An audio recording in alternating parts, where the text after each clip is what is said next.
Become our student and get access to effective and free educational materials. There's a new girl in school. Have you seen her yet? I haven't seen her yet. I think that she is very pretty. Tell me how she looks.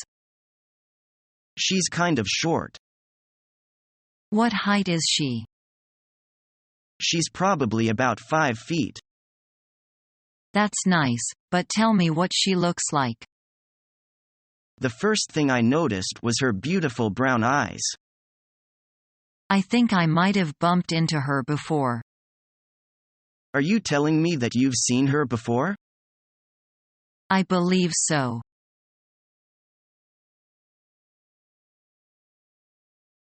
I'm sure that the boy will become nobody when he grows up.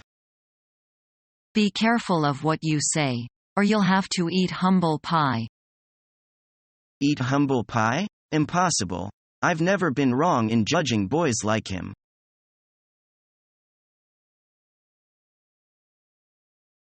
What are the seasons like in your city? Summers are hot and usually lasts a long time. Winters are short, but cold, wet, and windy.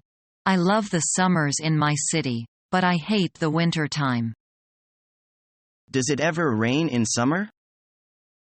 We usually get a big thunderstorm every 2 weeks, but apart from that, summers are dry. Thunderstorms make the air fresh again, so most people don't mind then. What are spring and autumn like? I like spring because flowers bloom and trees grow leaves again. In spring, the weather is very changeable, sometimes cold, sometimes warm. It's usually windy with some rain. Autumn is usually sunny and dry, but it gradually gets colder as winter arrives. What are the seasons like in your city? Well, I live in the southern hemisphere, so our summertime is your wintertime, and vice versa. We get some rain in every season, but most is in winter. In winter, it sometimes gets cold, but our winters are usually quite mild. Summers are warm, but not hot.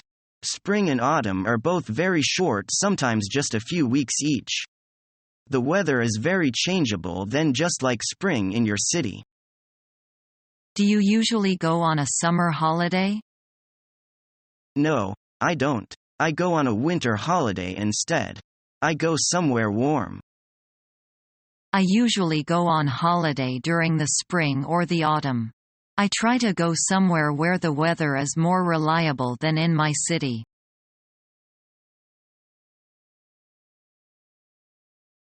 When I was at school, I was quite good at track and field events. I was on the school team for the long jump, 100 and 200 meter sprints, and the javelin. Really? I was quite good at the hurdles and the discus. I wish that I were good at the discus, but I could rarely throw it in the right direction. I was awful. With the hurdles, I could never jump over them. I thought you were good at the high jump. No, I was good at the long jump. I liked the sprints best. Did you ever win any competitions? I was regional champion for the 100 and 200 meters. I usually did well in the long jump competitions, but I couldn't compete with kids from other schools in the javelin. How about you? I came second and third a few times in the regional championships, but I never won. Did you ever take part in the national championship for the sprinting events? Yes, I did, but I didn't do very well. I made the final in both events, but came last. At least I made the final. I was very pleased with that.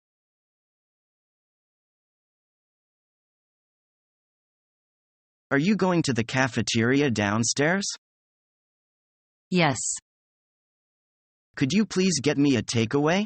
I have some urgent work to finish, so I don't have enough time to go out for lunch.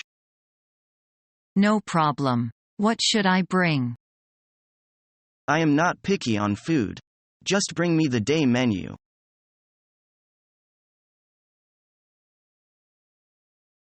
I'll come see you tomorrow. Promise?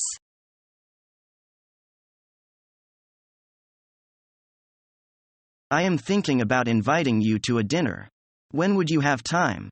And what kind of food do you fancy?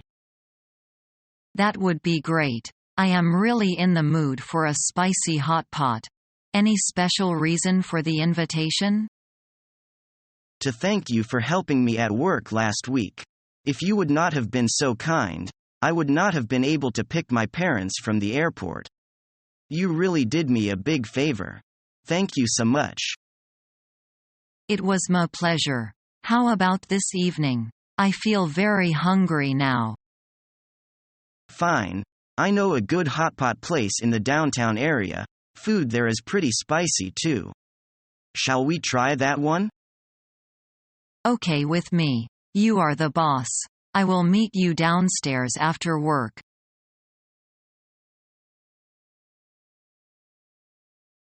It's so relaxing, taking a walk in the country. The air is so fresh and clean. Would you like to live in the country? I'm not sure I'd like it. I can see a lot of advantage and disadvantage. The problem is that, for me, each advantage has its own disadvantage. What do you mean? Well, I hate the noise in the city, but I love being around lots of people. The problem is that you can't have lots of people and have peace and quiet. The two just don't go together. I see what you mean.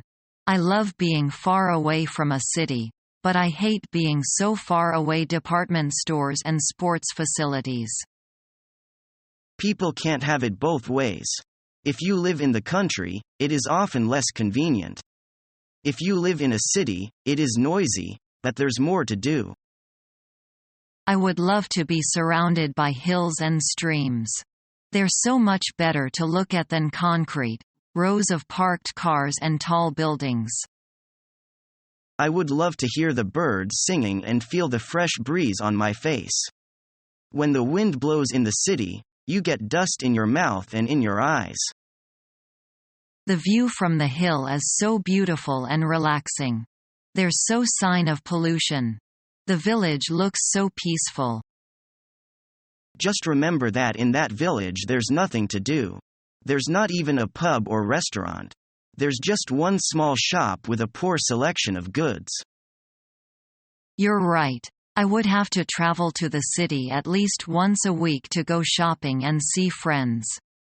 I would hate living in the country.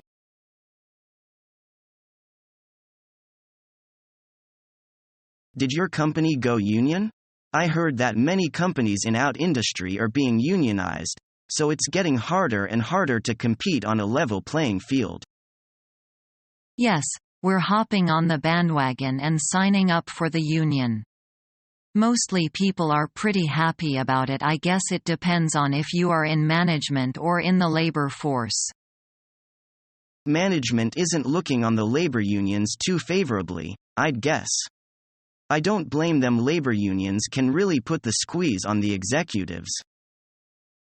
Sure, but it's probably better for the workers, because the union's whole purpose is to look out for the little guys. The only way that the little guys can take on the big bosses is if they unite. Labor unions are all about getting a voice for the underdog.